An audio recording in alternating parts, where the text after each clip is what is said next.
Assalamualaikum warahmatullahi wabarakatuh. Selamat malam kepada ibu dosen dan teman-teman semua. Pada kesempatan kali ini, kami dari kelompok 5 akan mempresentasikan materi dengan judul Grammar Part B. Materi ini membahas beberapa bagian lanjutan dalam bahasa Inggris yang penting untuk dipahami guna meningkatkan kemampuan berbahasa secara efektif dan akurat.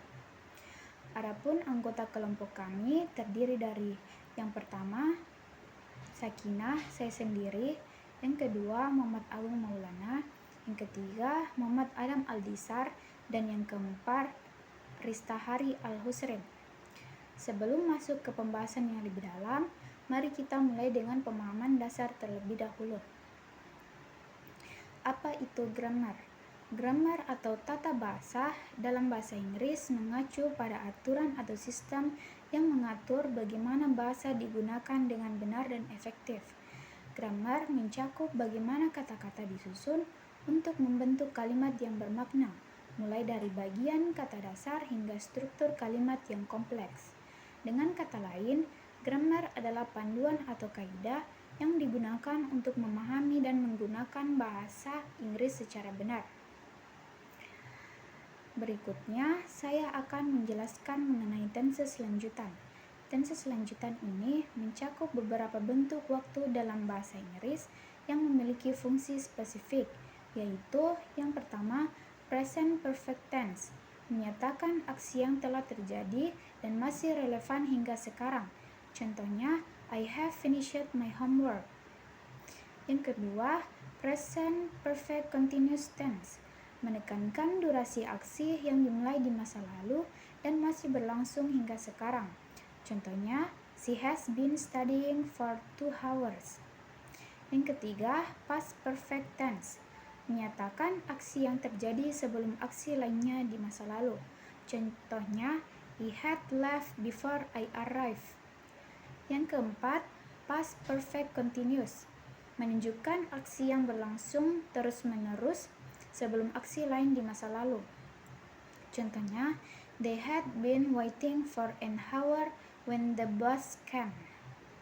Tenses ini digunakan untuk menyampaikan peristiwa dengan urutan waktu dan keterkaitan yang lebih kompleks daripada tenses dasar.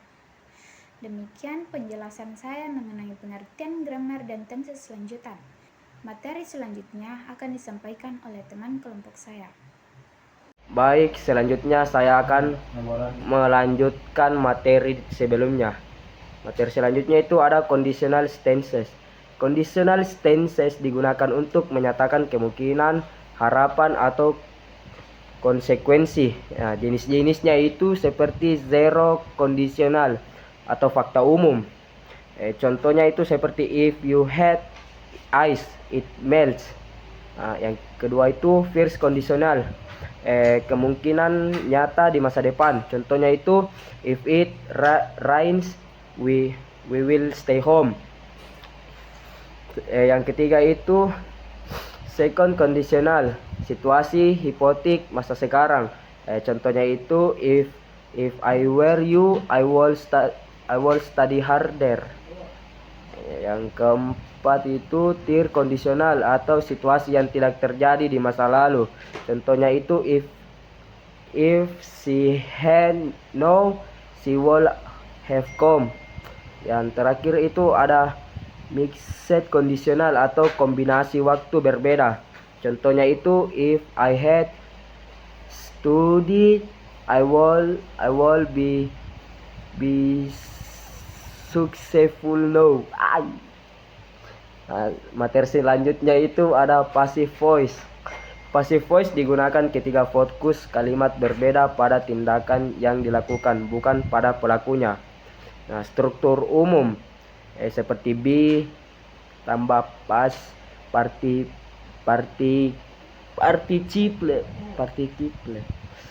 Contohnya itu penggunaan dalam berbagai tenses seperti present simple atau the book is read by the student. Yang kedua past simple, the letter was sent yesterday. Yang ketiga present continuous. The host is being pointed. Yang selanjutnya past continuous. Contohnya itu seperti the meal was being cooked when I arrived. Terakhir ada present perfect. The documents have been signed. Terima kasih. Baik, bismillahirrahmanirrahim. Jadi di sini saya akan melanjutkan materi yang telah dijelaskan oleh teman kelompok saya sebelumnya. Baik, jadi di sini saya akan menjelaskan materi tentang direct and indirect speech. Direct and indirect speech ini digunakan untuk mengutip atau melaporkan ucapan orang lain. Direct speech ini menunjukkan kutipan langsung dengan tanda kutip seperti he said atau she asked. Indirect speech ini menyampaikan kembali apa yang dikatakan tanpa mengutip langsung. Seperti he said that he was going to the market atau she asked if I like music. Baik, materi selanjutnya yaitu modals. Modals adalah kata kerja bantu yang digunakan untuk menyatakan kemampuan, kemungkinan, keharusan, izin, dan saran. Modals tidak berubah bentuk untuk subjek apapun selalu diikuti oleh kata kerja.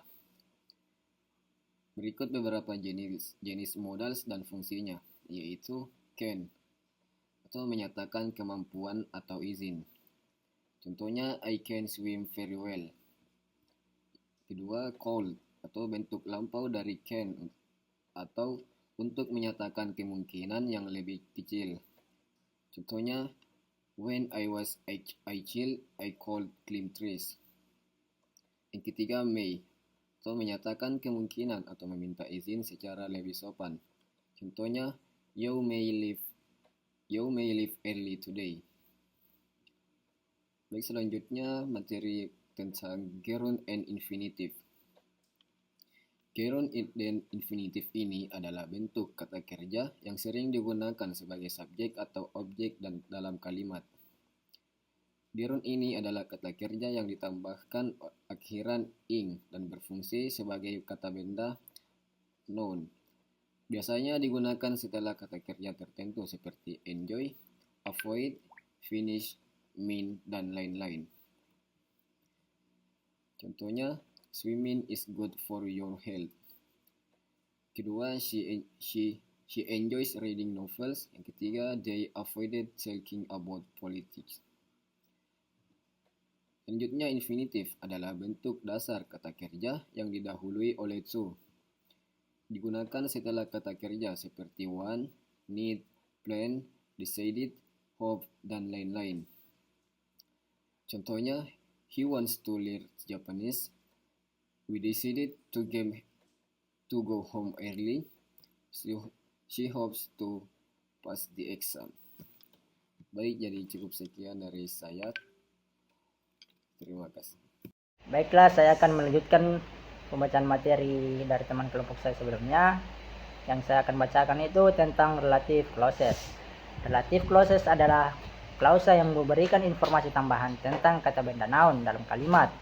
Terdapat dua jenis itu. Yang pertama, defining relative clauses, yaitu memberikan informasi penting yang diperlukan untuk mengidentifikasi noun. Contoh, the woman who lives next door is a doctor. Yang kedua itu ada non-defining relative clauses, yaitu memberikan informasi tambahan yang tidak penting dan biasanya dipisahkan dengan koma. Contohnya itu my brother who lives in Jakarta is a teacher.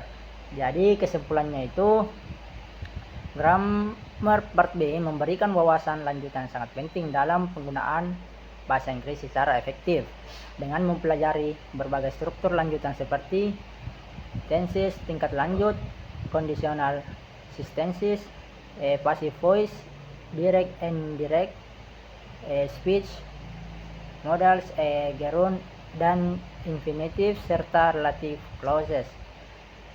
Dengan mempelajari yang saya sebutkan sebelumnya itu kita dapat meningkatkan keterampilan berbahasa Inggris secara signifikan.